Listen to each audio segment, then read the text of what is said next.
December 31st, 2002. Vancouver, British Columbia.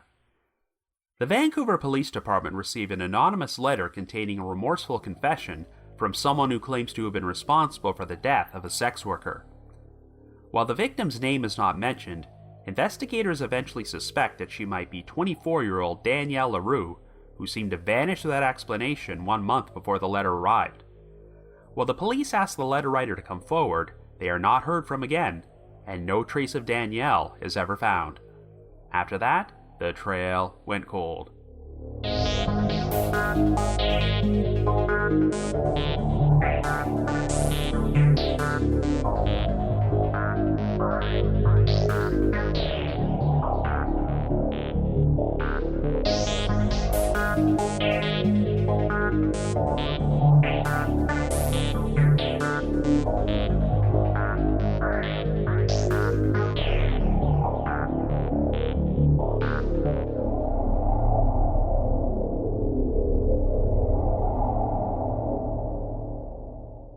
Hello everyone, and welcome to our latest episode of The Trail Went Cold.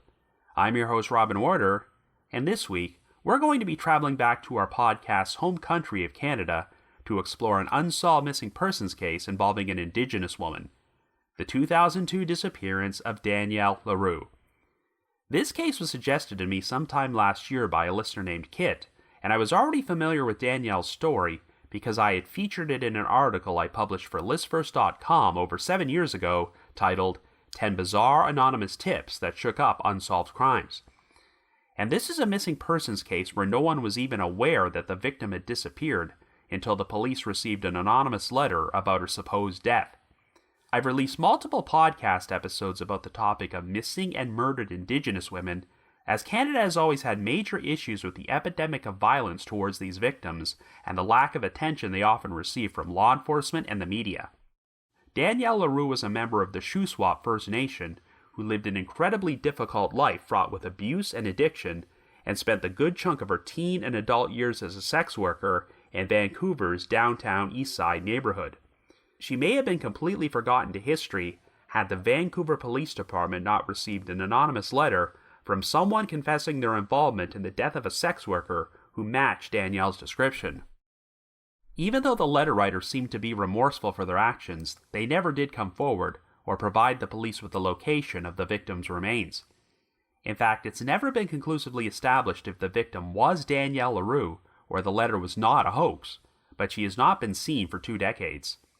Well, in this episode, we're going to try and figure out what happened to Danielle, as well as explore her incredibly tragic backstory and the systemic issues which lead to victims like her being trapped in such a dangerous lifestyle. 7 years ago, Danielle's case was featured on an episode of Taken, a Canadian true crime TV series which focuses on missing and murdered Indigenous women. It was featured alongside the story of Ashley Machiskinic, another First Nations woman from Vancouver's Downtown Eastside, who died after falling out of a 5th-floor window at the notorious Regent Hotel in September of 2010. But even though Ashley's death was initially ruled to be a suicide, there are a number of people who believe that she was the victim of foul play. So once I'm done analyzing Danielle's case, I'll start talking about Ashley's story, as well as take a few moments to talk about the suspicious death of Verna Simard, yet another Indigenous woman who suffered a fatal fall from a window at the Regent Hotel exactly 1 year and 1 day after Ashley did. However, before we get started, just a quick reminder that The Trail Went Cold is a weekly podcast, which is currently available for download on several platforms, including Apple Podcasts and Spotify. So if you like this podcast, be sure to subscribe to it, and please leave us a rating or review on any of those sites to help spread the word and garner us more exposure. The Trail Went Cold is on Patreon, so if you would like to learn how to support the show, please visit our page at patreon.com/thetrailwentcold. For as little as $1 a month, you can garner access to exclusive rewards, including stickers and thank you cards, early access to episodes, and bonus content. So with all that out of the way, let us now start off by exploring the disappearance of Danielle LaRue.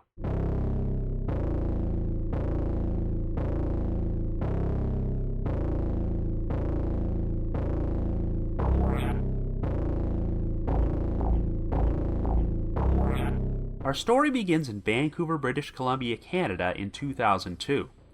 On New Year's Eve, an anonymous typewritten letter was dropped off at the public service counter of the Vancouver Police Department. Now, the full contents of this letter have never been released publicly, as law enforcement has redacted certain sections, but here's how the letter started off. Quote, "To police. I sent message about this to Vancouver police a few days after incident, but have seen nothing in news about it. I'm guessing they either didn't receive it or can't match info to victim." So here is letter again with additional information. This is about Vancouver prostitute who disappeared at the end of November 2002. Don't remember name she gave me, had no ID. Sounded like she had just recently come to Vancouver. Caucasian, long black curly hair, jeans, black leather jacket, tattoos, and jewelry. She is dead. End quote. The next several sentences have been redacted, but here are the last few sentences of this lengthy paragraph. Quote, "I send this info so you can notify her family. If you can, please make mention of her in Vancouver Sun. I would like to know who she was." End quote. Law enforcement has withheld the entire next paragraph of the letter from the public, but here's how it concluded. Quote, "To her family, I am more sorry than you can imagine. I did not intend this, but am still responsible. She will not be unmourned. Have brought flowers to her grave once already, plan to do so every year as am able. Not ideal, but better than no visits at all. I know you can't forgive me, but please believe, I tried my very hardest to bring her back." End quote. Anyway, sometime over the next few months, the Vancouver PD attempted to figure out who the unnamed female victim in the letter might be. On May the 12th, 2003, during the police's daily briefing with the press, they announced that they were issuing an alert for a 24-year-old missing woman named Danielle LaRue, and stated that it would be, quote-unquote, "of considerable value to the investigators and of great comfort to Danielle's family if the person who reported her missing could contact them." However, the details about Danielle's disappearance were so vague that none of the newspapers in Metro Vancouver reported on it. It was not until May the 20th when journalist Daphne Bramham published an article in the Vancouver Sun titled, "What's Missing Here is Justice," which revealed that Danielle LaRue was a sex worker from Vancouver's Downtown Eastside neighbourhood with a known history of drug issues, and she had not been seen since the previous December. Bramham was very critical of the fact that the Vancouver PD waited 5 months to announce that Danielle was missing, and at this point, they had not yet publicly mentioned the mysterious anonymous letter they had received. Over the next 4 years, Danielle's disappearance would receive scant coverage in the media, as the police only revealed that they had received information that she was missing and asked anyone with knowledge of her whereabouts to come forward. It was not until March of 2007 when John Daly, a reporter with Global TV News, took a fresh look at Danielle's case and learned about the anonymous letter. Shortly thereafter, the Vancouver PD finally told the public about the letter and partially shared its contents. They now confirmed that they believed the woman the writer had confessed to killing was Danielle, as the last time she was known to be alive was sometime in late November of 2002. In March of 2008, Daphne Bramham published an extensive article about Danielle's backstory in the Vancouver Sun titled, "Danielle LaRue Never Had Chance to Succeed." Danielle was originally born in Kamloops, and her father, Norman LaRue, was a member of the Neskonlith, which is part of the Shuswap First Nation. Norman fathered a total of 6 children with 3 different women, and the mother of Danielle and her 2 siblings was Caucasian. Danielle had a younger sister named Kim and a younger brother named Norman Jr., and since both their parents were alcoholics, they all experienced traumatic childhoods filled with physical and sexual abuse. The 3 siblings were all taken away from their parents and placed in foster care, but at age 10, Danielle actually took the initiative to kidnap Kim and Norman Jr. from one of their abusive foster homes and managed to keep them hidden for a while before they were found by the police. When she was a child, Danielle had been given the nickname Holy Smoke, since she was described as being a fearless spitfire who was very protective of her younger siblings and always took care of them. In fact, when Kim was interviewed for the aforementioned Vancouver Sun article, she credited Danielle as being the only reason she was still alive by that point. By the time she was 13, Danielle had run away from foster care and was living in Prince George, where she turned to sex work and developed a heroin habit. I'll go into more detail later on about the troubled backstory of Danielle's father, Norman Sr., but on February the 24th, 1989, he was charged with second-degree murder after fatally attacking his 35-year-old friend Larry Maristi with a baseball bat and fracturing his skull 5 times.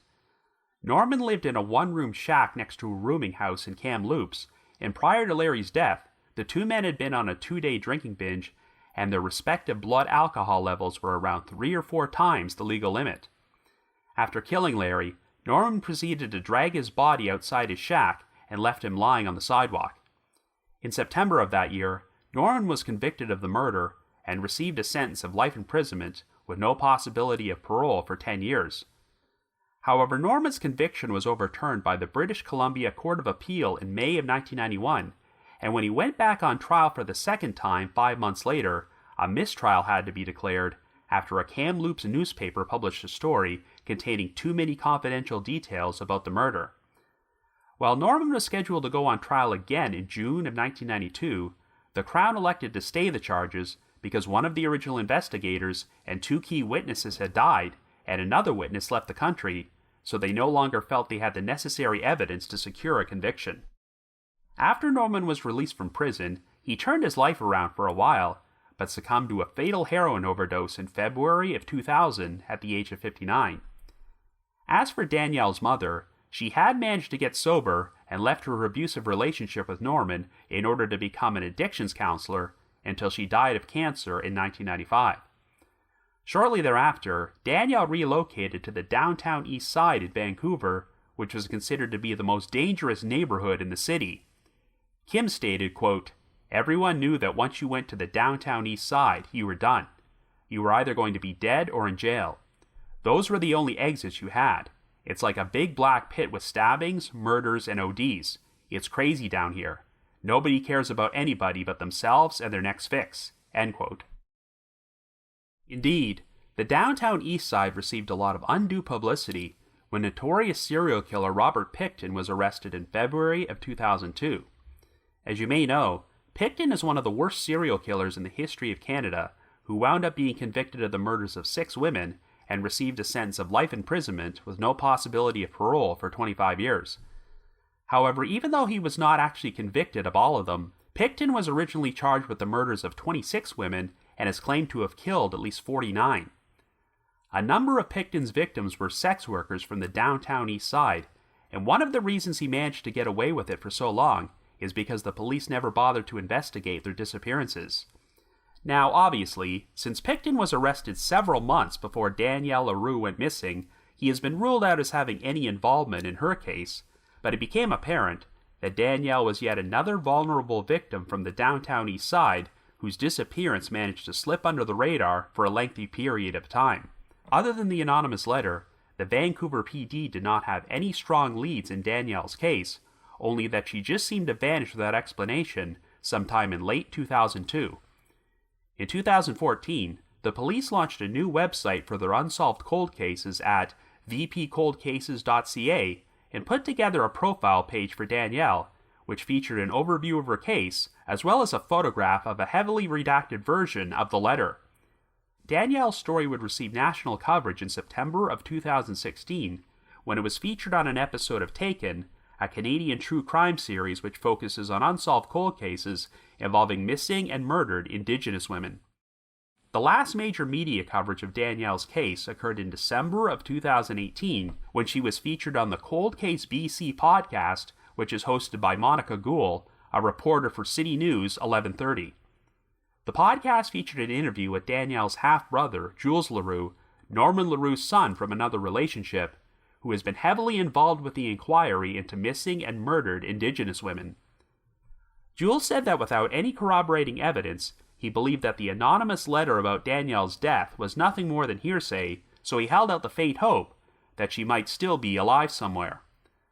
The podcast also contained comments from Sergeant Jason Robillard, the case's new lead investigator for the Vancouver PD, who made another public plea towards the letter's anonymous writer, stating, quote, "You know what happened to Danielle, where her body is buried, and you seem to be remorseful. It's time to do the right thing and finally bring answers and closure for Danielle's family. It's been 16 years, and it's time to clear your conscience and come forward." End quote. But this is yet to take place, and after 2 decades, Danielle LaRue continues to remain a missing person.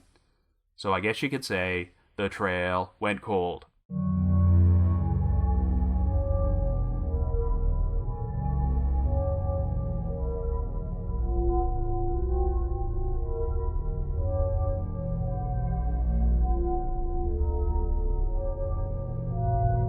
So I featured a lot of victims on The Trail Went Cold, but I don't think too many of them had a sadder or more tragic backstory than Danielle LaRue.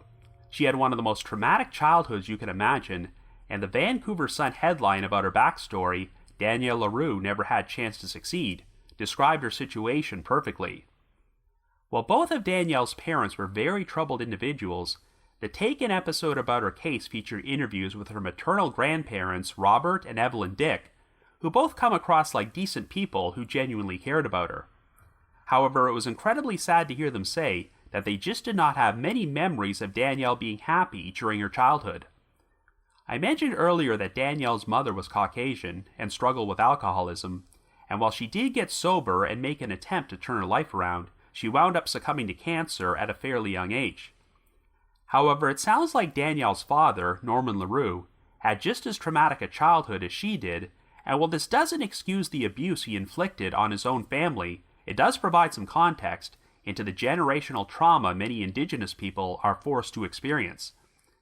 Norman's mother was murdered when he was still an infant, and since his father was an alcoholic World War II veteran who was unfit to take care of him, Norman would be raised by his grandparents. But he was eventually placed in a residential school in Kamloops, and if you heard the episode I released 3 years ago about the disappearance of Tamra Keepness, you'll know what horrible places those schools were for Indigenous children. Long story short, residential schools were a network of government-sponsored religious boarding schools where Indigenous children would be sent so they could be assimilated into Christian culture and eliminate all aspects of their own culture. Students at these schools were often subject to horrific acts of physical, emotional, and sexual abuse, and it's estimated that somewhere between 3,000 to 6,000 children died within their walls. As a result, many of these students would go on to develop post-traumatic stress disorder and substance abuse issues, and this is why they are often referred to as survivors. It's clear that Norman was subject to a lot of systemic abuse during his time there, and during the late stages of his life, he became one of the very first people to sign on to a class action lawsuit filed against the government over these schools. If Norman's childhood wasn't tragic enough, he reunited with his abusive father when he was 12 years old, and they wound up spending an entire summer binge drinking together, which undoubtedly played a huge role in him developing substance abuse issues. Norman was a very violent and dangerous person when he was drunk, as he was physically abusive towards his family and even spent time in prison for murder at one point, but the ironic thing is that he was apparently a very charming and intelligent person who managed to accomplish a number of things when he was sober. He started a free medical clinic for Skid Row residents in Kamloops, was heavily involved in civil rights activism, and even worked as a freelance broadcaster for CBC Radio at one point. After his murder conviction was overturned and he was released from prison, Norman made some money carving totem poles and selling his artwork to the Kamloops Art Gallery, though his demons ultimately got the better of him since he died of a fatal heroin overdose. I haven't spoken much about the backstory of his son and Danielle's brother, Norman LaRue Jr., but his life has been an absolute disaster. Norman Jr. was sexually abused by female relatives when he was a child, and he went on to become an alcoholic who started committing crimes in his teens, and at the age of 18, he was charged and convicted of aggravated sexual assault after slashing the throat of a woman who refused to have sex with him.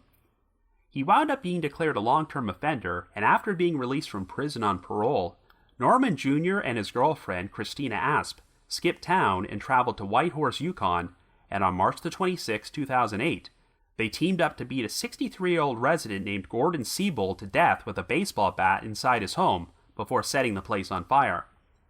After Norman Jr. was convicted of first-degree murder, he received a sentence of life imprisonment with no possibility of parole for 25 years, and he is still incarcerated today. Since all three of the LaRue siblings had a history of run-ins with the law, there was one occasion where Danielle, Kim, and Norman Jr. all wound up appearing in court on the exact same day for various offenses. After running away from foster care at the age of 13, Kim lived with Danielle and Prince George, and while she said her sister did everything she could to protect her, Kim wound up developing her own heroin habit and turned to sex work to support her addiction. She also had a total of 4 children who would all be placed in foster care. It appeared that Kim was destined to go down the same sad path as her siblings, but her big wake-up call occurred after she was released in jail in 2006 after serving a 2-year sentence for armed robbery. Her boyfriend bought them both bus tickets out of British Columbia, and Kim said that after smoking one last pipe of crack cocaine in the bus depot parking lot, they threw the pipes away and decided to move on from drugs when they left town. When she was interviewed in the Vancouver Sun 2 years later, Kim said she was doing quite well. She was in a methadone program at that point and working her first steady job ever in hopes of eventually attending university to study law, though she admitted, quote, "From the age you start taking drugs, you stop growing. Socially, I'm like a 13-year-old, end quote. Well, from what I've seen about her online, Kim has managed to completely turn her life around and pretty much credits this to her sister, because if Danielle had not been around to watch her back, Kim may have wound up dead a long time ago. So even though Danielle lived an incredibly tragic life, the fact that Kim is still around and enjoying success is Danielle's legacy, which is why her surviving loved ones desperately want answers about what happened to her.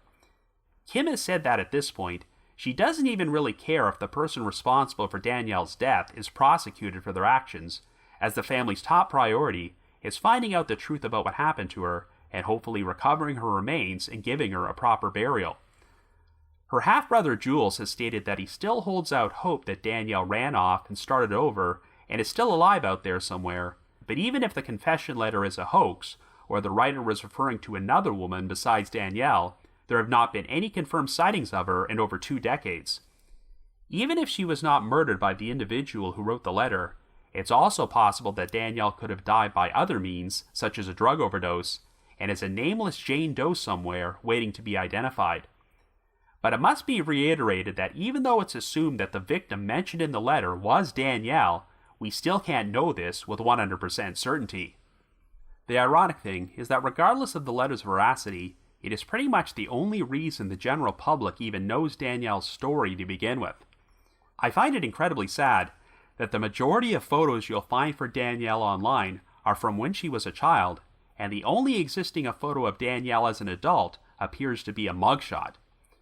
One of the obstacles of trying to figure out the exact circumstances of how and when Danielle went missing is that I'm not entirely sure she had a place to go missing from.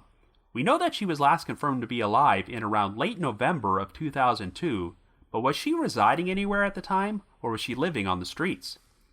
Even though the letter was dropped off at the Vancouver Police Station on New Year's Eve in 2002, the police did not make any public announcement about Danielle's disappearance until May of 2003. I know that the Vancouver PD received some criticism for waiting 5 months to do so, particularly with all the negative publicity surrounding their handling of the Robert Pickton case. Pickton managed to get away with his crimes for so long because so many of his victims were sex workers who slipped through the cracks and did not receive any sort of police investigation when they went missing. When Daphne Bramham published her scathing column about this in the Vancouver Sun, she mentioned that over 60 women, including Danielle, had gone missing from the Downtown Eastside over the past 2 decades. But to be fair to the Vancouver PD, the letter did not mention the victim's name, and since it's unclear when Danielle was noticed to be missing, I can see how investigators might have taken 5 months to put 2 and 2 together. However, what I don't understand is why they elected not to publicize the letter until March of 2007. I certainly don't disagree with their decision to release a redacted version of the letter and withhold key details, but why not mention it at all for 4 years? Even if the writer didn't want to come forward, you just never know if seeing the letter might ring a bell for someone out there and compel them to share an important tip. Anyway, since the letter is the only real evidence we have to work with in this case, let's analyze the contents which have been released publicly. Curiously, the writer starts off by stating that they had originally sent a message to the police only a few days after the victim died in late November of 2002, but since they didn't see anything in the news about it, they figured they would send this second letter. I have never seen police confirm if they received another letter prior to the New Year's Eve one, but perhaps it was just ignored or lost in the shuffle. But what's unusual is that there was nothing in the news about Danielle's disappearance until May of 2003. Given that only 1 month had passed since the writers supposedly sent their first letter, did they make any further attempts to contact the police during the next 5-month window? And let's not forget that even though Danielle's disappearance made the news, the letter was not mentioned for another 4 years. So did the writer figure out that she was the woman he was referring to? Now, there are some details about the victim in the letter which don't match Danielle, such as the writer saying she was Caucasian. Well, Danielle was mixed race, as she had an Indigenous father and a Caucasian mother, but if you look at her mugshot, I guess you could see how a stranger might mistakenly assume she was Caucasian. The writer also said that it sounded like the victim had just recently come to Vancouver, which was not the case with Danielle, since she had been living in the Downtown Eastside for about 5 or 6 years at that point. But theoretically, if the writer was a customer who had been soliciting Danielle for sex work, then I could see her not telling the full truth about her backstory. The letter contained the line, quote, "Don't remember name she gave me," and since Danielle was apparently known for using a number of different aliases, who knows if the name she even provided to the writer was real. Right before the first redacted section of the letter, the writer mentions that the woman had tattoos. The police would later release details about distinctive tattoos that Danielle had, including a heart and word on her left forearm, a cross on her right arm, a heart on the back of her torso, and black hearts on her chest. This makes me wonder if the writer mentioned specific details about the victim's tattoos in the redacted sections that matched Danielle, which is why investigators became certain it was her.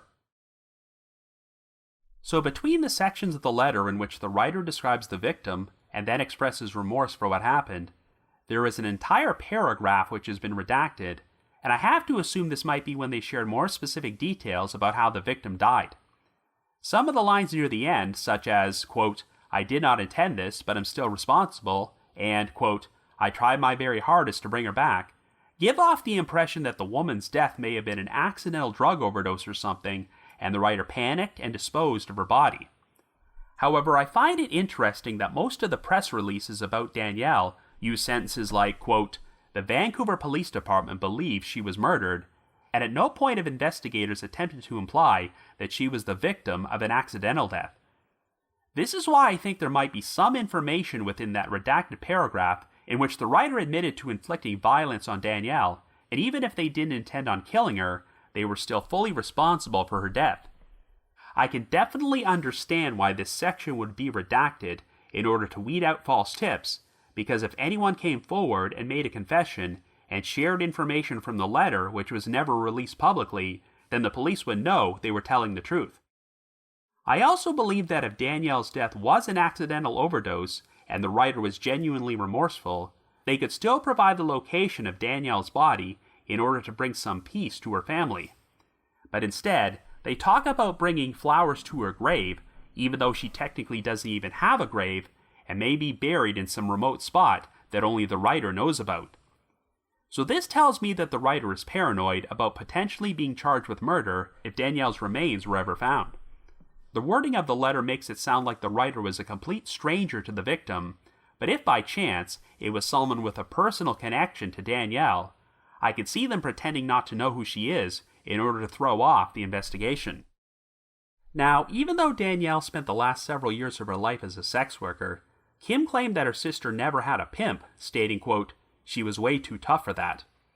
As far as personal relationships go, Kim said that Danielle only had one serious boyfriend when she was 16, who later beat her and took her money, but otherwise, here's how she described Danielle's other relationships with men, quote, "She kept them like pets. She'd take care of them for a while, and when she got bored, she'd get another one," end quote. For all we know, the writer of the letter could have been someone like that, but since we know nothing about Danielle's personal life at the time she went missing, and what kind of men she was interacting with, we can only just speculate. During our interview on the Taken episode, Kim expressed frustration over those redacted portions of the letter still being withheld from the public, as not even Danielle's family had been privy to the information which was written there. I mean, I'm not saying that police should release the contents of the entire letter, but it's been 2 decades since they originally received it, and there haven't been any new developments in the case in quite some time. So could there be any harm in sharing a bit more information which might help bring in some new leads? What if some of the redacted details contain anything which might ring a bell with someone and help them figure out who the writer is? For all we know, after all this time, the writer may no longer be alive, which would make the case all the more difficult to solve. I certainly can't rule out the possibility that the letter is a hoax, but let's not forget that this isn't someone attempting to confess to the death of a missing or murdered victim who had a lot of publicity in the media. This is a letter confessing to the death of a nameless victim, and if she was Danielle LaRue, no one even knew she was missing at that point. And if the letter was nothing more than an attempt to garner attention, the writer didn't really succeed at their goal, since the letter was not publicized for another 4 years. I do get the sense that the writer did harm someone and developed a conscience over it, and while it's never conclusively proven that the victim was Danielle, there are numerous factors which would make you conclude that it was most likely her. At the end of the letter, the writer said, quote, "I know you can't forgive me," and when interviewed on the BC Cold Case podcast, Jules was asked if he could forgive the person who was responsible for Danielle's death. But his response was no, because even if the letter writer was feeling remorseful about what they did, they have still not taken full responsibility or led Danielle's loved ones to her remains, so the letter has left them in a state of limbo.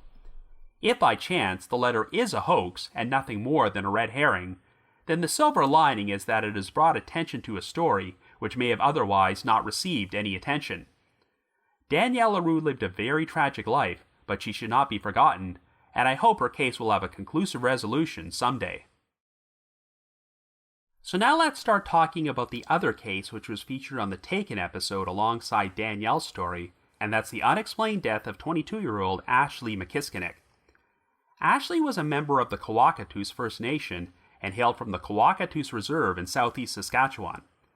Much like Danielle LaRue, Ashley spent her childhood in and out of foster homes before her mother brought her to Vancouver at age 12. Throughout her teen years, Ashley was in the care of the British Columbia Ministry of Children and Family Development, which is responsible for child protection services across the province, but when she turned 19 and became a legal adult, the ministry was forced to cut her loose. Ashley was diagnosed with chronic schizophrenia and had to be hospitalized several times for psychosis, depression, and mania.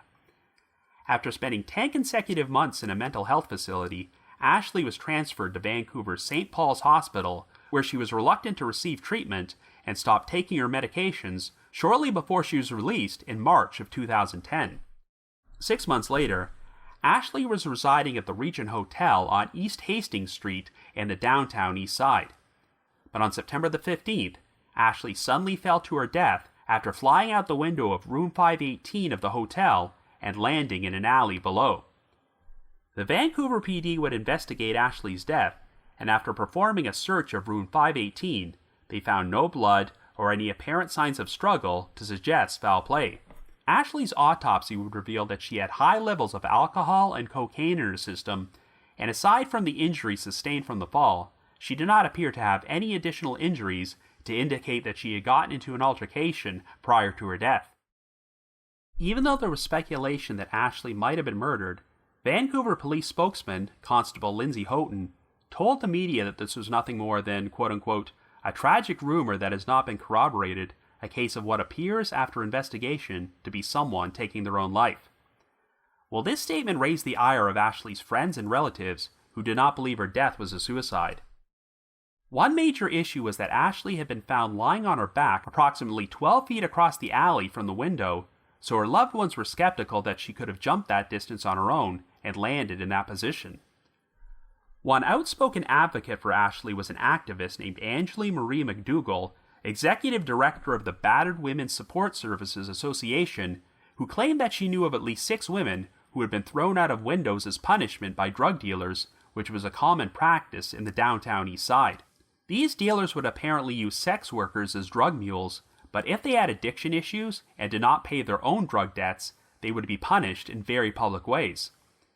It was rumored that if a woman's drug debt was $30, they would be sexually assaulted or beaten or humiliated by having their head shaved, but if the debt was as high as $50, they would be killed. It was theorized that Ashley may have been thrown through a 5th-floor window into the alley because it was a common spot for people to buy drugs, and this sent a message about what would happen to those who did not pay their own drug debts. The dealers were able to get away with this practice because witnesses were unwilling to come forward and incriminate them, so the police often wrote these women's deaths off as suicides or drug overdoses. On October the 4th, the Native Women's Association of Canada held a vigil for Ashley at the spot where she was killed and led a Sisters in Spirit march to the Vancouver PD's Main Street headquarters in order to hold a protest in which 3 people, including Angela Marie McDougall, were arrested. In response, the police issued a statement that Constable Houghton's remarks about Ashley taking her own life had been a mistake and that the case was never officially closed. A few weeks later, Police Chief Jim Chu announced that they were launching a new committee called the Guardian Project, which was designed to eliminate violence against women and girls from the Downtown Eastside. This would involve launching an anonymous tip line staffed by female civilians who could assist victims calling them for help, and the Guardian Project would later be rebranded as Sister Watch. Another individual who advocated for Ashley and did not believe her death was a suicide was Dave Dixon, a retired Vancouver police officer who had since become an outreach worker and first came across Ashley on the street when she was 15 years old. Dixon claimed that 2 women told him that they had been in room 518 with Ashley and some men, but since they were frightened of these men, they left the room a short time before Ashley's fatal fall. Dixon also spoke to a witness who said that they saw an unknown individual toss Ashley's shoes out the hotel room window a few seconds after she already landed in the alley. However, none of the witnesses were willing to go on the record and share this information with police for fear of their own lives, so Ashley's death was never reclassified as a homicide. After performing a new investigation, Coroner Lindsey Graham concluded, quote, "As there has been no evidence located to satisfy the questions as to how she came to fall to her death, I classify this death as undetermined and make no recommendations." End quote. Well, believe it or not, on September the 16th, 2011, exactly 1 year and 1 day after Ashley's death, another Indigenous woman would suffer a fatal fall out of a 6th-floor window at the Regent Hotel. The victim in question was 50-year-old Verna Simard, who originally hailed from Red Lake, Ontario, and was a member of the Wabigoon First Nation. Like the other victims we profiled, Verna had a very traumatic childhood, as she lost her mother at a young age and was taken from her father to be placed in a children's aid society where she was abused. She had a total of 5 children throughout the course of her life and lost one of her sons, but even though she often struggled with addiction issues, her children said that she never showed them her bad side and was always a loving mother. At the time of her death, Verna had spent the past 2 years living in a single resident occupancy suite at the Regent Hotel. She worked as a bartender at another nearby hotel and was known for being a strong advocate for finding better housing for women in the Downtown Eastside, but she was also in a long-term relationship with a man who was believed to be abusive, and her co-workers would often notice Verna showing up to work with bruises.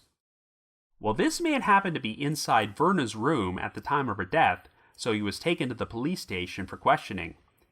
He maintained that Verna's death had been an accident, as he claimed that she was swinging her legs outside the window while leaning her body backwards into the room, but when she lost her grip on the window, she slipped and fell to her death. One witness would report having heard a male voice yelling, quote, "Don't do that," right before Verna fell out the window, and they soon saw a man run to the stairwell. The coroner's report also revealed that Verna had a moderate to heavy level of alcohol intoxication, which may have contributed to her fall.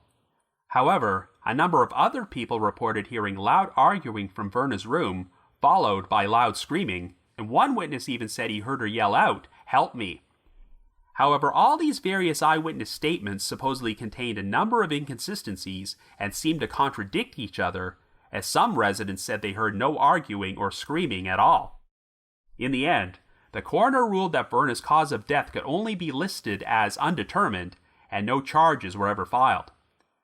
The Vancouver PD announced that they were closing the investigation, but said that they would reopen it if new evidence ever surfaced. Now, this is a completely unrelated case, but I thought it was worth mentioning that there's another similar and controversial death which took place in Regina, Saskatchewan, involving a 29-year-old Indigenous woman named Nadine Machiskinic, who is of no relation to Ashley Machiskinic.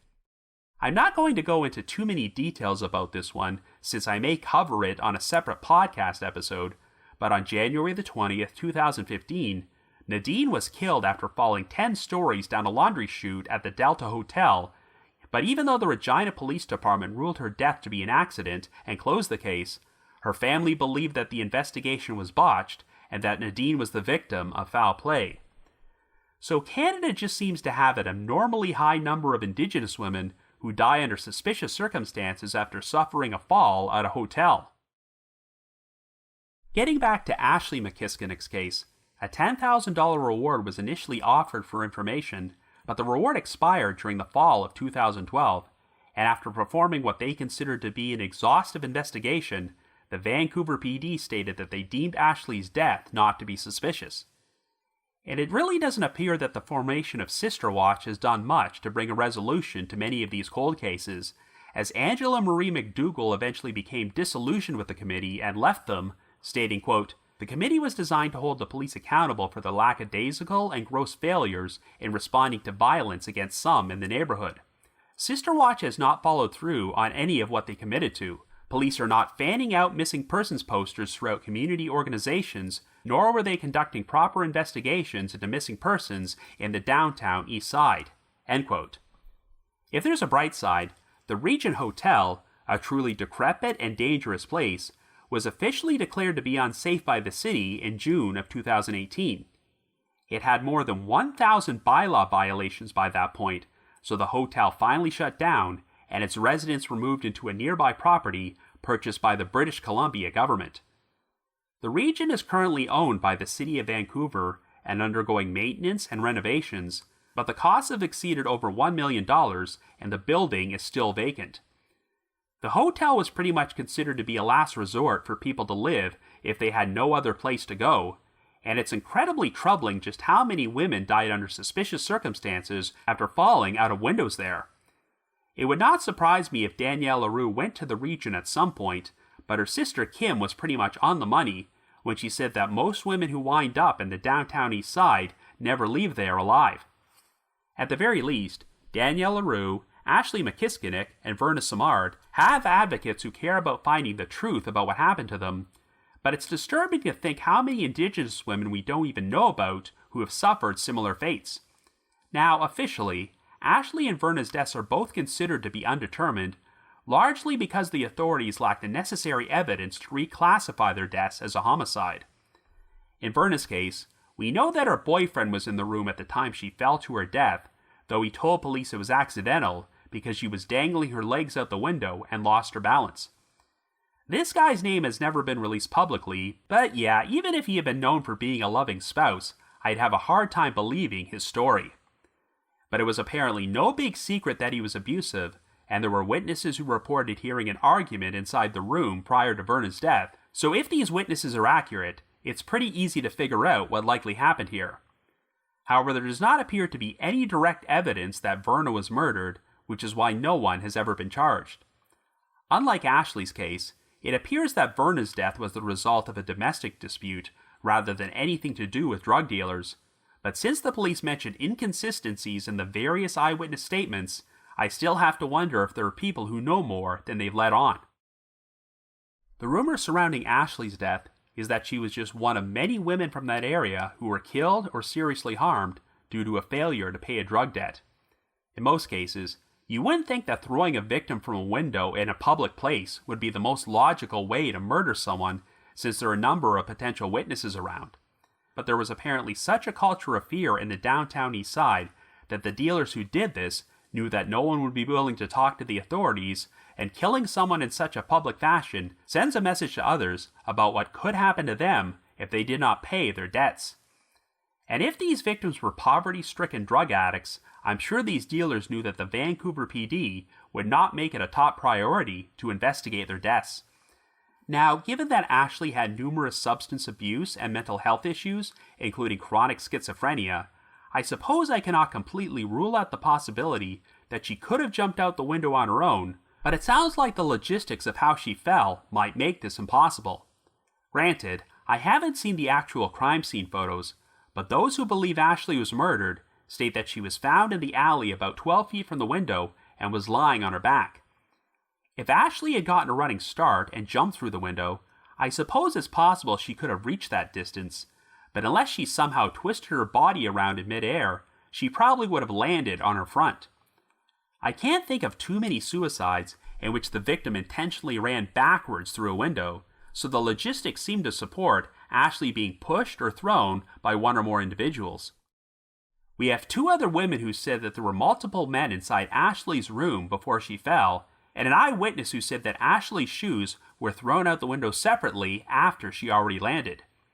If these details were true, I'd say that rules out the possibility of a suicide, but the problem is that we only know this information because it was shared secondhand by retired cop turned outreach worker Dave Dixon after these witnesses spoke to him.